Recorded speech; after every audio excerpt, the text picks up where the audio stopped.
বামেদের লালবাজার অভিযান মিছিল শুরু হয়েছে এবং মিছিলের একেবারে অগ্রভাগে রয়েছেন বামফ্রন্টের নেতৃত্বরা বিমান বসু, মোহাম্মদ সেলিম থেকে শুরু করে মিছিলের একেবারে শুরুতে গণতান্ত্রিক মহিলা সমিতির নেতৃত্বরা তারা কিন্তু মিছিল শুরু করে এগিয়ে চলেছেন লালবাজার অভিযানের ডাক দিয়ে এবং সেই লালবাজার অভিযানকে কেন্দ্র করে ইতিমধ্যেই কিন্তু পুলিশ একটা রণংদেহী প্রস্তুতি নিয়ে রেখেছে।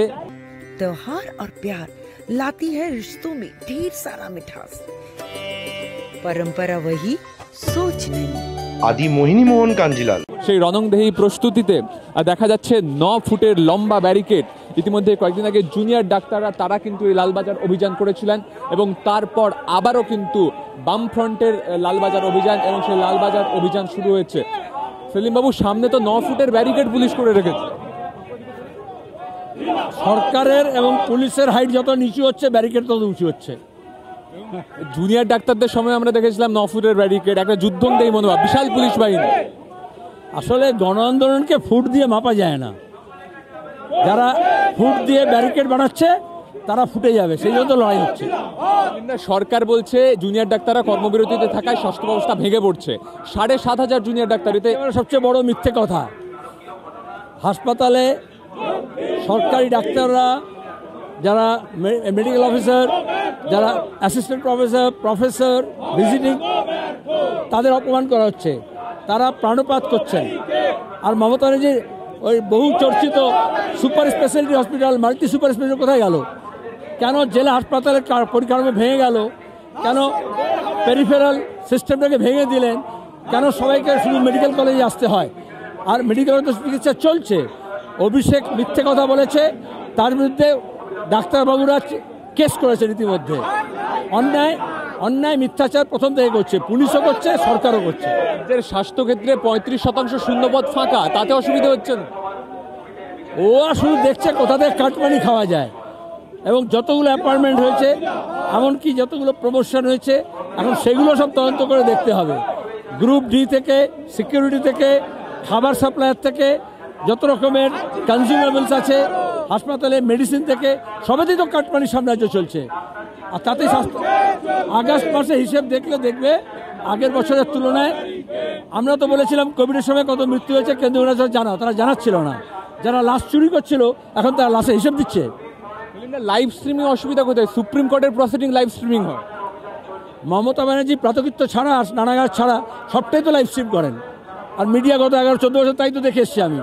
এখন তিনি ভয় পাচ্ছেন কেন? সত্য প্রকাশিত হবে বলে। তৃণমূল কংগ্রেসের নেতা, তার পোষ্য, তাকে সরকারি অ্যাম্বুলেন্সে করে নিয়ে চলেছেন চিকিৎসার জন্য। ঘুরতে ফিরতেও তো সরকারি অ্যাম্বুলেন্স, অসুবিধা কি? আর যদি এমএলএ, মুখ্যমন্ত্রীর সবচাইতে ঘনিষ্ঠ তৃণমূল নেতা, স্বাস্থ্যের দারুণ বড় উপদেষ্টা এবং কর্মকর্তা, সে যদি সরকারি হাসপাতালে কুকুরের ডায়ালিসিস করায়, তাহলে তৃণমূলের নেতা কুকুর নিয়ে যাবেন অ্যাম্বুলেন্সে করে, সরকারি অ্যাম্বুলেন্সে। 7 খুন পাপ, এটাই তো তৃণমূল। এই সবার মাথায় কিন্তু মুখ্যমন্ত্রী, স্বাস্থ্য সচিব, স্বাস্থ্যমন্ত্রী গোটা স্বাস্থ্যটার 12টা বাজিয়ে দিয়েছেন। ওই তৃণমূল নেতার বিরুদ্ধে কোনো ব্যবস্থা হবে না। এমএলএর বিরুদ্ধে ব্যবস্থা হয়েছিল, যিনি কুকুরের ডায়ালিসিস করিয়েছিলেন? হয়নি। বরং যারা আপত্তি করেছিল তারা ট্রান্সফার হয়ে গেছে। গোটা স্বাস্থ্য ব্যবস্থাটাকে ধ্বংস করার পরিণতি প্রত্যেক দিন ফুটে ফুটে বেরোচ্ছে। সরকারের উচ্চতা কমছে, ব্যারিকেড উচ্চতা বাড়ছে। ব্যারিকেড দিয়ে আটকানো যাবে আন্দোলনকে? আরে 14 তলা আটকাতে পারছে না, 9 ফুট আটকাবে। আপনারা কি এখানে অবস্থানের পরিকল্পনা করছেন? বামফ্রন্টের নেতৃত্ব সিদ্ধান্ত নেবে। আপনারা কি ব্যারিকেড ভাঙবেন নাকি এই সামনে বসে রাত ভোর অবস্থা করবেন? এখানে বামফ্রন্টের নেতৃত্ব আছে, আমরা এখানে সিদ্ধান্ত নেব। আমরা তো পুলিশের অপসারণ চাইছি, কমিশনারের। মমতা মনে করছে ব্যারিকেড একটু উঁচু করলেই তিনি বেঁচে যাবেন। আর মানুষের আবার 14 তলা পর্যন্ত পৌঁছে গেছে, আর 9 ফুট পেরোতে পারবে না। সেলিমদা, 9 ফুট ব্যারিকেড দিয়ে গণ আন্দোলনকে কি আটকানো যায়? কখনো নয়। সরকারের যত উচ্চতা কমে, ব্যারিকেডের তত উচ্চতা বাড়ে। বাস্তিল দুর্গর পাঁচিল ভাঙার পরে গোটা পৃথিবীর মানুষ জানে শাসক স্বৈরাচার কোনো পাঁচিল দিয়ে আটকাতে পারে না মানুষের ক্ষোভকে। মোহাম্মদ সেলিম এখানে যেমন রয়েছেন, তেমনই কিন্তু বামেদের অন্যান্য নেতৃত্বরা রয়েছেন। আমরা ঘুরিয়ে ছবিটা দেখাতে বলবো।